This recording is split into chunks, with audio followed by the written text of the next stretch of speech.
Jadi saya minta kelurahan Duren Seribu itu nanti ada dibeliin gerobak motor sama PJB. Ya, saya minta benar-benar diaktifkan. Dan saya tahu di sini Pak Jimaru mana Pak Jimaru? Pak Marudin. Kedua, ada no. Dia relainya banyak banget tuh Pak Jimaru. Jadi kalau misalnya punya mabuk berapa juga dilemparin ke lelenya masih diterima baik tuh. Ya, jadi kemarin saya dari Balai Riset Ikan Hias yang ada di dekat Cikarang sono. Di sana banyak sekali upaya yang dilakukan sebagai pilot project atau percontohan. Salah satunya bikin pelet dari bahan baku maggot. Ya, dari bahan baku maggot. Mudah-mudahan harganya bisa lebih murah, bisa dijual ke Pak Jimaru untuk di Duren Seribu. Jadi kagak perlu jauh-jauh, mau ke mana-mana, cukup ke Duren Seribu kita produksi, kita jual di sini juga udah bisa laku. Yang penting bagaimana kita semangat untuk mengelola sampah, khususnya tadi sampah organik. Yang kedua, Pak Abra ada apa Abra? Ya, tadi informasinya terkait tentang pengolahan sampah, nanti bisa diskusi terkait pengolahan sampah residu. Nanti sama Pak Lurah kita obrolin titik yang dimungkinkan di sini ada. Karena saya berharap sekali lagi bank sampahnya sudah bagus di Duren Seribu, sudah lumayan. Bahkan ada yang mengunggah kemarin udah narik duit dari bank sampah di Duren Seribu. Jadi tepuk tangan dulu nih buat Duren Seribu. Jadi bank sampahnya udah jalan, sampah-sampah yang punya nilai ekonomi sudah jalan. Sampah organiknya tinggal butuh gerobak motornya untuk dikelola jadi maggot dan yang lainnya. Tinggal residu atau sampah sisa Pak Abra nanti komunikasi dengan Pak Lurah titik mana yang dimungkinkan untuk pengelolaan terhadap sisa sampah, sehingga untuk sampah Duren Seribu nggak ada yang dianterin ke TPA atau keluar dari Duren Seribu. Ya, ini yang pertama, karena ini jadi modal, sekali lagi modal bagaimana kita menjaga lingkungan kita, menjaga kebersamaan kita, dan insya Allah ini juga akan menghasilkan peningkatan ekonomi buat masyarakat kita. Yang berikutnya kita juga sedang sama-sama mengemban amanat dari Pak Presiden untuk program makan bergizi gratis, ya, makan bergizi gratis yang diberikan untuk anak-anak kita. Targetnya adalah anak-anak, ibu hamil, kemudian masyarakat yang tidak mampu dapat bagian semua, dari mulai TK, PAUD, SD, SMP sampai SMA.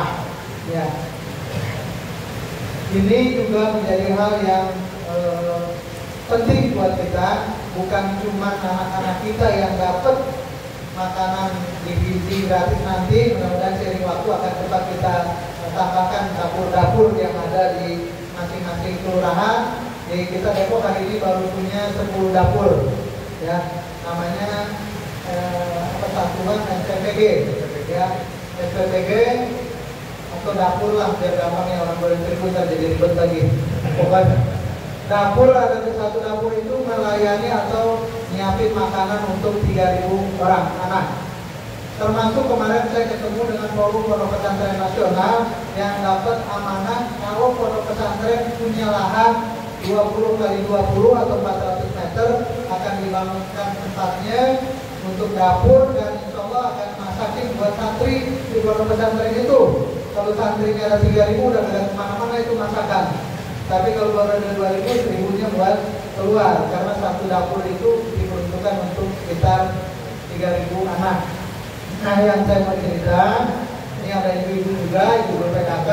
Besok PKK nggak banyakkan lomba-lomba dah, ya, nggak usah repot-repot lomba. Tapi bagaimana kita memanfaatkan lahan pekarangan kita untuk dijadikan atau nanam sayuran atau punya peternakan ikan. Karena saya berharap nanti dapur-dapur kalau memang nanti sampai di Duren 1000, orang Duren 1000 udah siapin tuh. Mau butuh sayuran bayar tinggal jual, bayar dari sini. Mau butuh tomat ada di sini. Mau butuh lombak ada di sini. Idealnya begitu. Jadi di samping perputaran ekonomi buat meningkatkan kesejahteraan atau buat anak-anaknya pada sehat, orang-orang tuanya, ibu-ibunya bisa dapat penghasilan dari menjual produk atau tanaman-tanaman hasil pertanian yang dia miliki untuk dijual di dapur-dapur umum atau di dapur makan bergizi gratis. Jadi peluang-peluang ini saya berharap benar-benar kita bisa manfaatkan, karena sekali lagi kita ingin anak-anak kita, keturunan kita bisa pada sehat, bisa lebih pintar, bisa lebih sejahtera, bisa lebih punya kemanfaatan buat banyak orang. Kemarin saya juga cerita di tempat paling sebelumnya, Depok ini berkah. Depok ini udah punya UI, Universitas Indonesia. Orang lain ngiri Depok punya UI. Depok udah punya UI, sekarang Depok punya UI 3, Universitas Islam Internasional yang adanya di wilayah Salak. Luas areanya 140 hektar, lebar banget, perpustakaannya bagus, keren. Kita juga akan bangun nanti untuk pertunjukan di sana. Dan satu lagi yang perlu saya sampaikan, yang kuliah di sana dari 600 mahasiswanya 250 mahasiswa itu dari 33 negara luar. Ya, sekarang yang udah antri daftar dari 600, yang luar dari 77 negara. Informasi dari Profesor Jamari Rektor UI 3. Saya mau bercerita apa? Bahwa kita sudah berkah banget, banyak perguruan tinggi negeri keren-keren ada di kita. Perguruan tinggi swasta juga ada di kita. Ada akademia, ada Rahmania juga ada. Banyak perguruan tinggi di sini. Tapi UIN dekat juga, dekat kita. Tapi mau semegah apapun sekarang kampus itu ada di kita. Kalau orang Depok ada pada kuliah di situ, kita juga cuma jadi penonton doang. Ya, jadi saya nitip buat orang tua, bapak ibu, bagaimana caranya memberikan motivasi anaknya untuk bisa mau kuliah, bisa mau sampai selesai ke perguruan tinggi, minimal S1 dulu atau minimal D3 dulu, jangan sampai cuma lulusan SMA. Banyak kesempatan yang harus didorong, dan untuk maksud itu Pak Ketua Basnas, saya minta tolong, minta bantuannya, kita menyiapkan juga alokasi anggaran buat beasiswa anak-anak kita yang membutuhkan untuk bisa jangan sampai putus sekolah. Di samping kita juga sudah akan mengalokasikan anggaran beasiswa buat anak-anak yang tidak mampu, yang terus bersekolah, atau anak-anak berprestasi yang akan kita biayai. Termasuk juga untuk bimbel. Kita alokasikan anggaran untuk 10.000 anak-anak kita bisa bimbingan belajar dengan harapan bisa masuk ke perguruan tinggi negeri, ya. Karena kita ingin sekali lagi anak-anak kita, anak-anak Depok benar-benar bisa maksimalin. Jangan sampai orang dari mana-mana pada kuliah di UI, orang mana-mana datang sampai UI 3, kita orang kita pada jual baik di sini, kagak mau pada sekolah, kagak mau pada kuliah. Jadi saya minta tolong, saya bisa titip ke bapak-bapak, kita juga bangga anak-anak kita bisa jadi orang, anak-anak bisa punya kemanfaatan buat banyak. Salah satu intinya, ikhtiarnya adalah anak-anak kita kuliah sampai ke perguruan tinggi, sampai selesai S1, syukur-syukur S2, sampai S3. Ini yang menjadi harapan kami atas nama pemerintah, dan kami akan mensupport, mendorong semaksimal yang bisa kita lakukan biar anak-anak Depok, warga Depok juga bisa jajar atau bisa lebih dibanding dari saudara-saudaranya dari kota kabupaten lain. Itu saja mungkin beberapa hal yang ingin saya sampaikan, dan saya sudah pesan nih, mungkin ada Pak RT, Pak RW, anggaran 2026 terkait tentang alokasi 300 juta per RW. Mudah-mudahan ini udah di 1.000 udah diusulin, kalau udah rapi, alhamdulillah. Tapi pesan saya nggak usah pecah RW dulu, biarin aja cukup dengan RW yang ada. Ini jangan sampai ada 300 juta besok RW pecah-pecah lagi nih ya. Ya, pertahanin dulu kekompakan kita, kebersamaan kita. Tujuan pertama sekali lagi kita ingin hasil-hasil pembangunan dirasakan secara merata oleh masyarakat Kota Depok dalam lingkup yang terkecil, yaitu Pak RW.